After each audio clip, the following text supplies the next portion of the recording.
महादेव माता पार्वती को स्वर विज्ञान का ज्ञान देते हुए आगे कहते हैं, चंद्र सूर्य समभ्यासम कुर्वती सदा नरः अतीतानागतम ज्ञानम तेषां हस्तगतम भवेत्। महादेव कहते हैं कि पार्वती, जो भी मनुष्य चंद्रमा और सूर्य के स्वरों का सदैव अच्छी तरह से अभ्यास करता है, उसे भूत, भविष्य और वर्तमान तीनों कालों में होने वाली घटनाओं का पहले से ही पता चल जाता है। तो अब तुम स्वयं ही जानो कि यह स्वर विज्ञान कितना बड़ा विज्ञान है, हमेशा फलदायी है।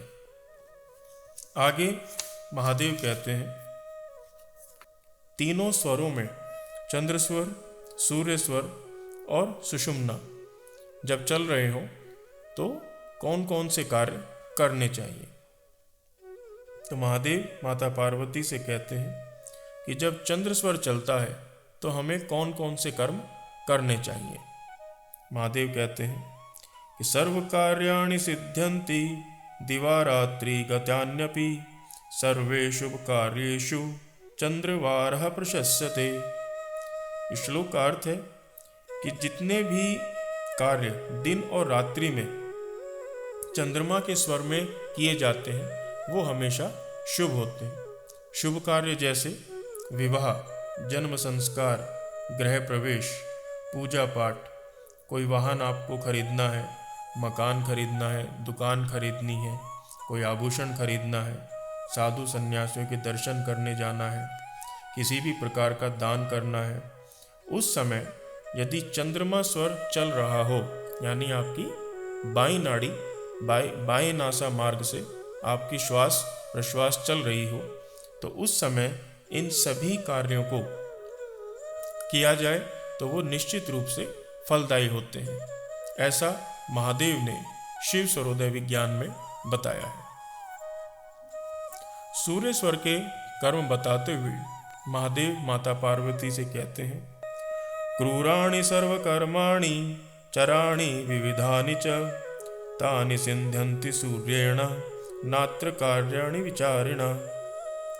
अनेक प्रकार के जो क्रूर कर्म हैं, जैसे क्रूर कर्म का मतलब होता है जिसमें हमारा शरीर उत्साहित हो, उद्विग्नता हो, उत्तेजना हो, तो वे सभी कर्म जब सूर्य स्वर चल रहा हो, जिसमें शरीर में अग्नि की आवश्यकता होती है, वे सारे कर्म सूर्य स्वर में करने चाहिए। अर्थात जब दाईं नाड़ी चल रही हो, दाएं नासा मार्ग से हमारी सांस चल रही हो, उसमें करने चाहिए। जैसे शत्रुओं का नाश करना, मेहनत का कोई कार्य करना, पहाड़ों पर चढ़ना, या बहुत सारी ऐसी सिद्धियां होती हैं, बहुत सारे लोग करते हैं, वशीकरण की, वीर मंत्रों का अभ्यास करते हैं जिसमें उत्तेजना बहुत ज़्यादा रहती है शरीर में।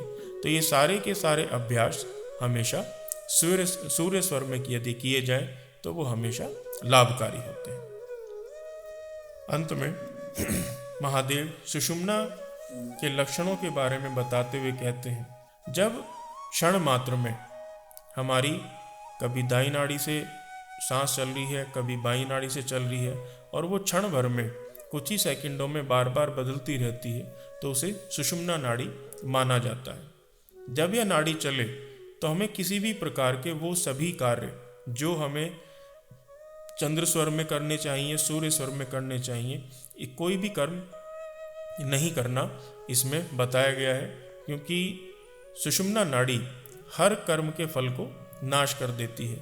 किंतु जो सुषुम्ना नाड़ी के प्रवाह में हमें भक्ति वाले कार्य, अर्थात भगवान का भजन करना हमें चाहिए, ध्यान करना चाहिए, जिससे इन कर्मों को करने से जो मनुष्य जीवन है, जिसका मुख्य उद्देश्य मोक्ष प्राप्ति बताया गया है हमारे सनातन धर्मों में, उसकी तरफ अग्रसर करने वाली नाड़ी अगर कोई है तो वह सुषुम्ना नाड़ी है। तो हमेशा ध्यान रखें, जब भी सुषुम्ना नाड़ी चल रही हो तो उस समय ध्यान करने का प्रयास करें, भगवान का भजन करें, किसी स्तुति का पाठ करें, तो वह आपके लिए लाभकारी होगी। तो इस अध्याय में हमने आपको बताया कि चंद्र स्वर में कौन से कर्म करने चाहिए, सूर्य स्वर में कौन से कर्म करने चाहिए और सुषुम्ना नाड़ी में क्या ध्यान रखने की योग्य बातें हैं। अगले अध्याय में कुछ ऐसे विशेष लक्षण के बारे में हम आपको बताएंगे जिनका आप प्रयोग प्रतिदिन कर सकते हैं। जो हमारी रोज़मर्रा के जीवन में कुछ गलतियां हम कर जाते हैं, यदि उसमें स्वर का ध्यान रखकर उन कार्यों को किया जाए तो वो निश्चित रूप से लाभकारी होगी।